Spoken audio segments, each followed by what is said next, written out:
لحظه‌هایی به تو بودن زندگانی زندگی نیست.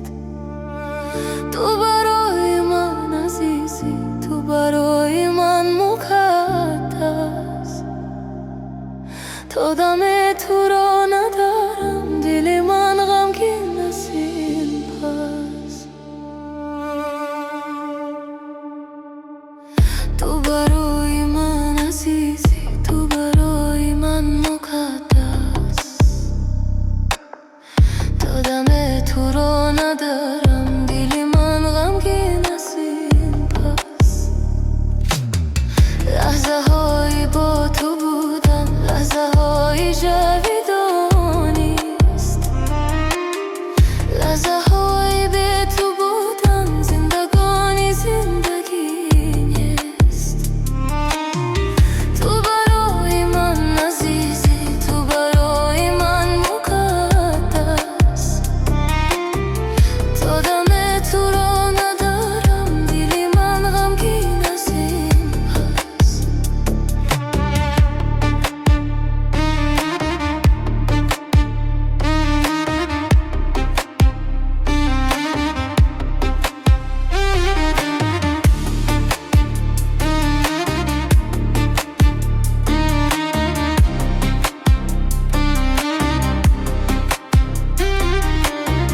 با هزار جیل بزرگ به جهانی دیده هایم،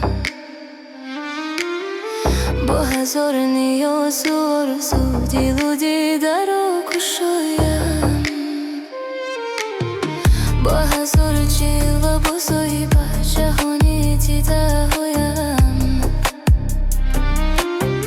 با هزار نیاز و آرزو دل و دیده را گشایم. کو با تو رفتم، تا به کوله ها رسیدم. آرزوی آخرینم متری اختر را شنیدم. لحظه های با تو بودن، لحظه های جاودانی است. لحظه های به تو بودن زندگانی زندگی نیست.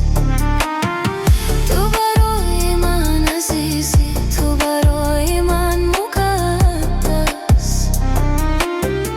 تا دم تو را ندارم، دل من غمگین است این پس.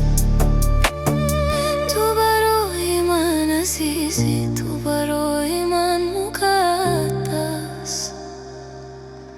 تا دم تو را ندارم، دل من غمگین است این پس.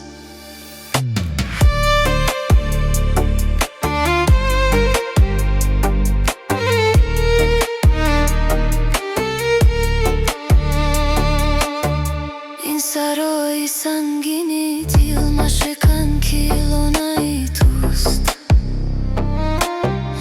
گفته های زندگیم عشق من فسانه توست. لحظه های با تو بودن غم دل کنار هایم. لحظه های به تو بودن دل و دیده کوه به کوه است. لحظه های با تو بودن غم دل کنار جایم. لحظه های به تو بودن دل و دیده کوه به کوه است. لحظه های با تو بودن، لحظه های جاودانی است. لحظه های به تو بودن زندگانی زندگی نیست. تو برای من عزیزی، تو برای من مقدس. تا دم تو را ندارم، دل من غمگین است این پس. تو برای من عزیزی، تو برای من